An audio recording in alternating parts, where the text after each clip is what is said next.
नाला तुंबल्याने उरण करंजा रस्त्यावर पाणी. सिडकोच्या नाले सफाई कामाची पावसाने केली पोलखोल. मान्सूनपूर्व नाले सफाईच्या कामासाठी सिडको प्रशासनाने लाखांचा निधी उरण तालुक्यातील सिडको बाधित ग्रामपंचायत हद्दीत खर्च केला आहे. परंतु सिडको आणि ठेकेदारांच्या साटेलोटे कारभारामुळे नाले सफाईची कामे ही कागदावरच राबवण्यात आल्याने नाल्यातील घाणीचे पाणी रहिवाशांच्या रहदारीच्या रस्त्यावर वाहताना दिसत असल्याने रहिवाशांनी संताप व्यक्त केला आहे. स्वच्छ सुंदर शहराचे शिल्पकार अशी ओळख असणाऱ्या सिडकोला भ्रष्ट कारभाराची कीड लागल्याने अनेक जनहिताची कामे ही अत्यंत निकृष्ट दर्जाची होत आहेत. त्यात काही कामे ही सिडको आणि ठेकेदारांच्या साटेलोटे कारभारामुळे कागदावरच होत असल्याने त्याचा त्रास हा नाहक रहिवाशांना सहन करावा लागत आहे.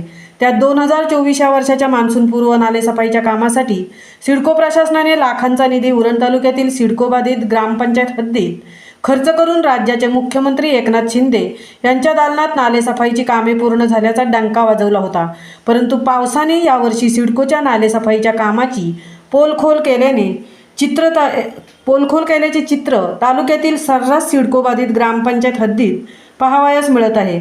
त्यात प्रवाशांच्या दृष्टीने महत्त्वाच्या असलेल्या उरण करंजा या रहदारीच्या रस्त्यावर नाल्यातील गटारातील घाणीचे पाणी वाहत असल्याने प्रवासी नागरिकांना घाणीच्या पाण्यातून मार्गक्रमण करावा लागत आहे.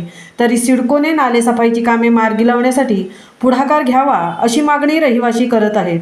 सिडको द्रोणागिरी नोड या कार्यालयाचे अभियंता M मुंडे यांना सिडको बाधित ग्रामपंचायत हद्दीतील नाले सफाईच्या कामासंदर्भात विचारणा केली असता त्यांनी बोलण्यास नकार दर्शवला आहे.